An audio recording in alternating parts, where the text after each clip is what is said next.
समुद्र के नीचे सड़क, मुंबई से दुबई सिर्फ 2 घंटे में। दोस्तों, क्या आपने कभी सोचा है कि आप इंडिया से दुबई बिना फ्लाइट के सफर करेंगे या फिर रेल से सफर करेंगे? शायद ही कभी किसी के मन में ऐसा ख्याल आया होगा, लेकिन जैसे जैसे टेक्नोलॉजी एडवांस हो रही है वैसे वैसे हम नए मकाम हासिल कर पा रहे हैं। हाइपरलूप ट्रेन और ड्राइवरलेस फ्लाइंग कार के बाद अब यूएई फ्यूचर के एक और ड्रीम प्रोजेक्ट पर काम करने की प्लानिंग कर रहा है, और अगर ये प्लानिंग कामयाब हो जाती है तो फिर जल्दी ही आप मुंबई से दुबई के बीच सफर कर पाएंगे, वो भी उस ट्रेन से जो समंदर के नीचे से दौड़ेगी।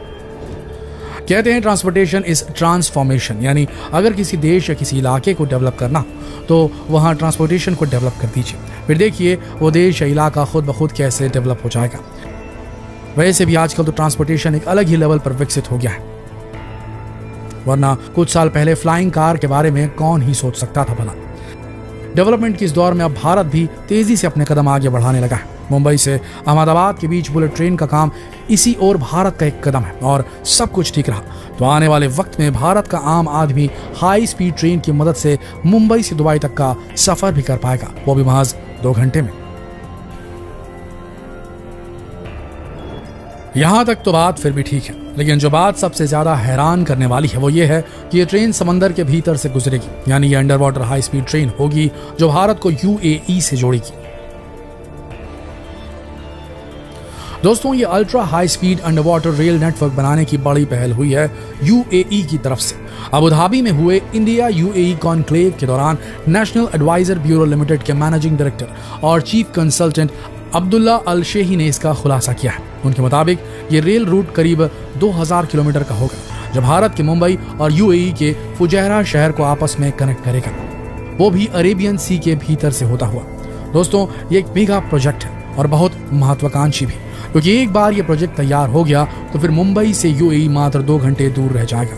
वैसे इस मेगा प्रोजेक्ट को लेकर कई बड़े सवाल और चुनौतियां भी सामने आई हैं, और उन पर बात करें उससे पहले ये जान लेना जरूरी है कि इस ultra high speed under water rail network के फायदे क्या होंगे।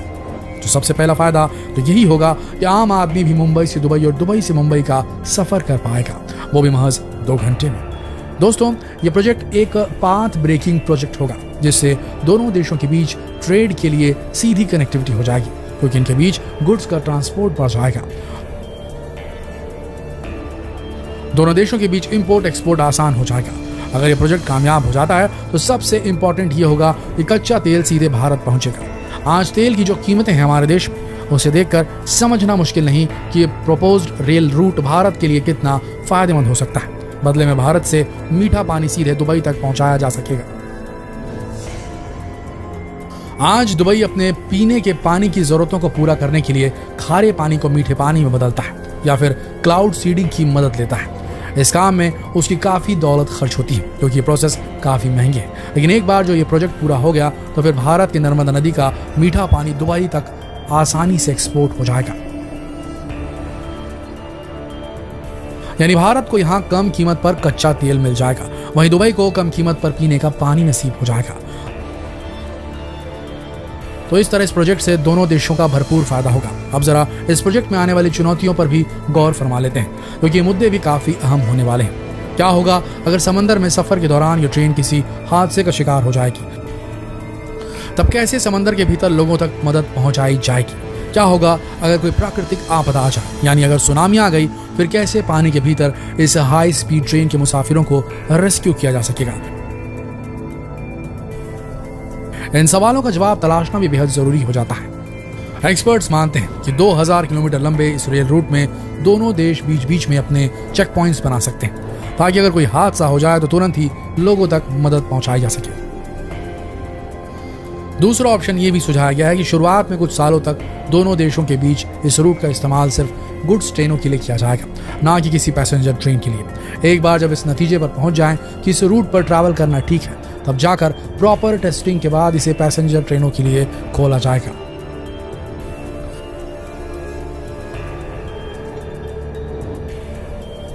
दूसरी चुनौती यह है कि अगर सुनामी आ जाए तब कैसे रेल रूट पर होने वाली अनहोनी को टाला जाए। एक्सपर्ट्स ने इस सवाल का भी जवाब दिया है, जिनके मुताबिक दोनों देशों को साथ मिलकर समंदर के बड़े हिस्से में एक अलार्म सिस्टम डेवलप करना पड़ेगा, ताकि सुनामी जैसी प्राकृतिक आपदा की भनक लगते इस अंडर वाटर रेल रूट को तुरंत सस्पेंड किया जा सके, या फिर आज की हाईटेक टेक्नोलॉजी की मदद से इस रेल रूट को इतना एडवांस्ड और मजबूत बना दिया जाए जो इस किस्म की आपदा को झेलने में सक्षम हो। वैसे भी दोस्तों, आज के ज़माने की हाईली एडवांस इंजीनियरिंग टेक्नोलॉजीज को देखते हुए ये सब इतना मुश्किल भी नहीं है। ऐसा नहीं है कि इस तरह के किसी अंडर वाटर रेल प्रोजेक्ट की बात पहली बार हो रही है। आपको बता दें, मुंबई से अहमदाबाद के बीच जो बुलेट ट्रेन का काम चल रहा है, उस रूट का भी एक हिस्सा समंदर के भीतर से गुजरने वाला है, जिस पर फिलहाल काम भी चल रहा है। वहीं चीन भी अपने देश को अमेरिका से जोड़ने के लिए एक रेल नेटवर्क पर काम करने की प्लानिंग कर रहा है, जिसका बड़ा हिस्सा समंदर के भीतर से गुजरने वाला है। चीन के मुताबिक ये रेल रूट रूस और कनाडा से होते हुए अमेरिका तक जाएगा।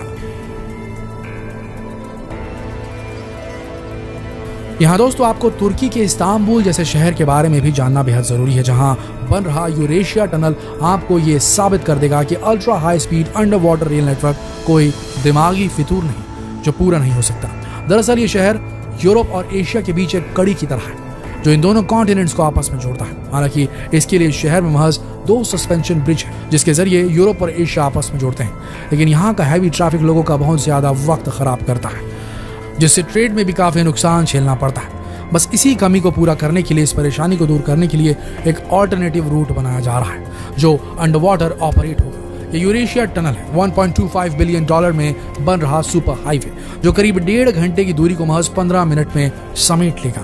ये टनल 3.4 किलोमीटर लंबा है, जिस पर बहुत तेजी से काम चल रहा है। इसके लिए पानी के भीतर मौजूद चट्टानों में भी छेद करके रास्ता बनाया जा रहा है। आपको बता दें कि इस्तांबुल अर्थक्वेक प्रोन जोन है, मतलब यहाँ अक्सर भूकंप आते रहते हैं। बावजूद इस टनल को ऐसे डिजाइन किया गया है कि ये बड़े से बड़े भूकंप को भी आसानी से झेल ले।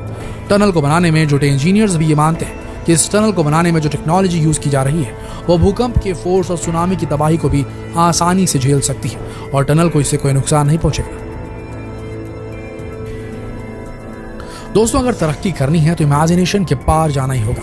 अब भारत भी फ्यूचरिस्टिक मोड्स ऑफ ट्रांसपोर्ट पर भरोसा करने लगा है।